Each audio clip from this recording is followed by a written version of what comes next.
Okay, hello everyone. Welcome to episode 1 of New Media Times podcast, aka NMT Stream, where we talk everything local. I'm your host, Brian Smith. Today is August 22nd, 2025, and we're sitting here with our first and only scheduled guest to date, City Council member candidate Mark Clark. Welcome, Mark. Thank you. Glad to be here. Glad to be here. All right. So what's up, Mark? How are you? I'm doing well. Active campaign going on. It takes a lot of energy and a lot of time, but I'm up for that. My wife and everybody's been helping me. And one of the things we're doing specific on this campaign is we're trying to do it mostly grassroots. We're doing it without all the corporate money. So any help from anyone primarily and stuff like you're doing for me is greatly appreciated. Beautiful. Well, happy to be here. I wanted to talk a little bit about, that's your introduction. Maybe expand a little bit. Can you introduce yourself? Okay. Mark, can you just kind of introduce yourself? I gave you a brief introduction. You talked a little bit about your campaign. Can you just give us a little bit of a background? Who is Mark Clark, and how'd you end up in Ocala, Florida, and what is driving you to want to run for city council? What is your motivation here? A lot of good questions there. Let's start at the easy part. We fell into Ocala. We retired in 2011, and we wanted to look for some place to live that was a little more socially adaptive to our conservative nature. We were up in Maryland, and that was just not fitting where we wanted to be. Plus, our kids lived in Florida, which made it nice. So, and as an Air Force officer, I used to be stationed in Florida, so I was accustomed to the laws and the culture and the heat down here. But we moved down here in 2011. Been here the whole time in Ocala. We found Ocala by just driving around looking at the different cities, and we probably took about 3 or 4 trips to Florida just to find where we wanted to go. We got into Ocala here. We basically fell in love with the area. It was just really a pretty area, laid back. It's been growing, but it still has that nice smaller town charm.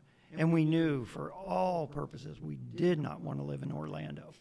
So a lot of my background, out of high school I joined the Air Force and managed to finish my degree, got my commission, and ended up staying for almost 25 years, 24 years, 6 months, and retired as an Air Force officer. Had background in computer science and business, program management, and major systems acquisition. Managed some very, very large programs and some highly secure programs, because I also worked at the National Security Agency outside of Washington, D.C. for several years. My wife and I have been married for 35 years or more. She keeps count of that. I just keep count of the major numbers. We have 3 kids. All of them live here in Florida, and we have 5 grandchildren. And all but one of them live in Florida. So it's been a happy times. We're members of Blessed Trinity Parish, and I'm active there, and so is my wife. We've been basically Catholics our entire life. Also Republicans our entire life. So that's kind of the here and there of it. Yes, yeah. So. Wonderful. Well, welcome to Florida. I'm glad you guys are enjoying it. So now let's move into sort of the public office thing. What's driving you to want to get in and put your fingerprint on what's happening locally here in Florida and in the city of Ocala particularly? Part of it is taxes, and I guess probably a lot of people are looking at that. The taxes here have, since we've moved in, have constantly been growing. And I understand the city's growing, and they need money to grow, and they need money to support the additional services. But as it grows, it seems like they're bringing in more money, and they just keep spending more money. So one of the things I would like to see is let's get an accountability. Let's do some fiscal responsibility.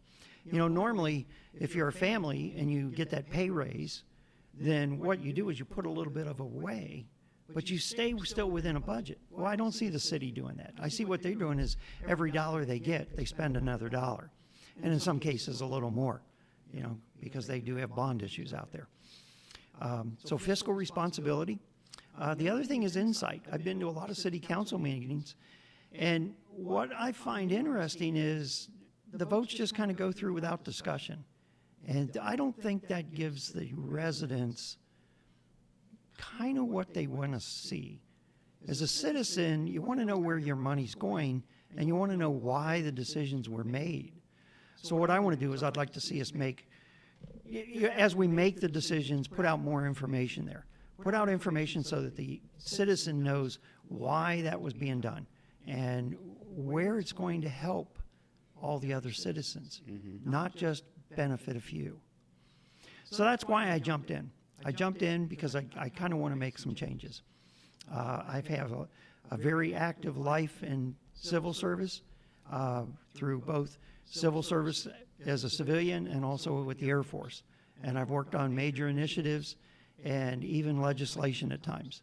I have a vast background helping small businesses with the NSA. I was the small business advocate as well as chief of policy for acquisition.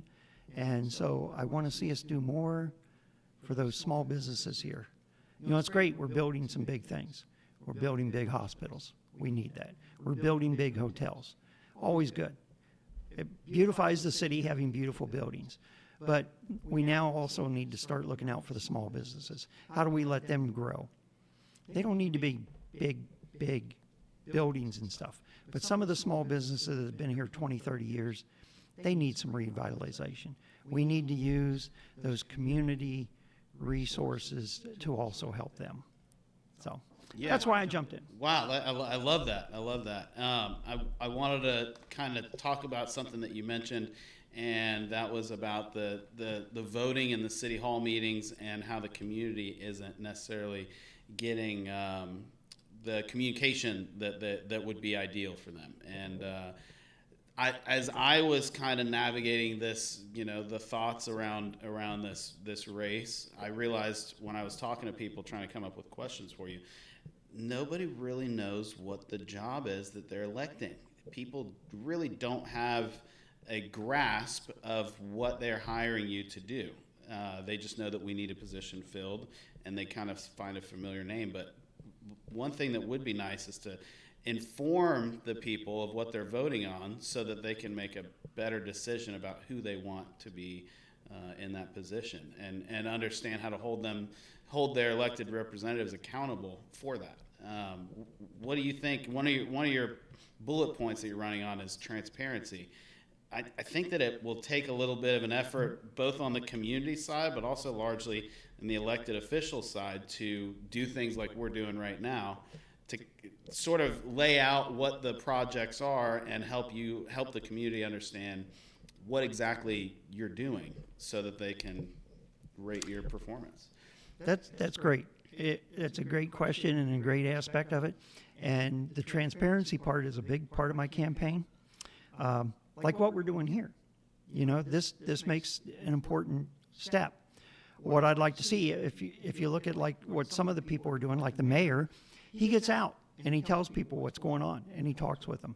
The city council members don't seem to do that. What I would like to do in the future is get on city council and then continue this kind of dialogue on a more regular basis to where people can just come and see, hey, you got questions? Maybe call them in or send us an email ahead of time so that we can have topics to talk about. And then that way, as things come up at the council, we actually present it out there and we let people know, why did we vote that way? And what's it going to do for all the individual people? Yeah. No, I completely agree. And what, you know, let's see what we've got there. I love what we just did. This is a test. Let's check that out. Sounds good to me. Man, we are going to nail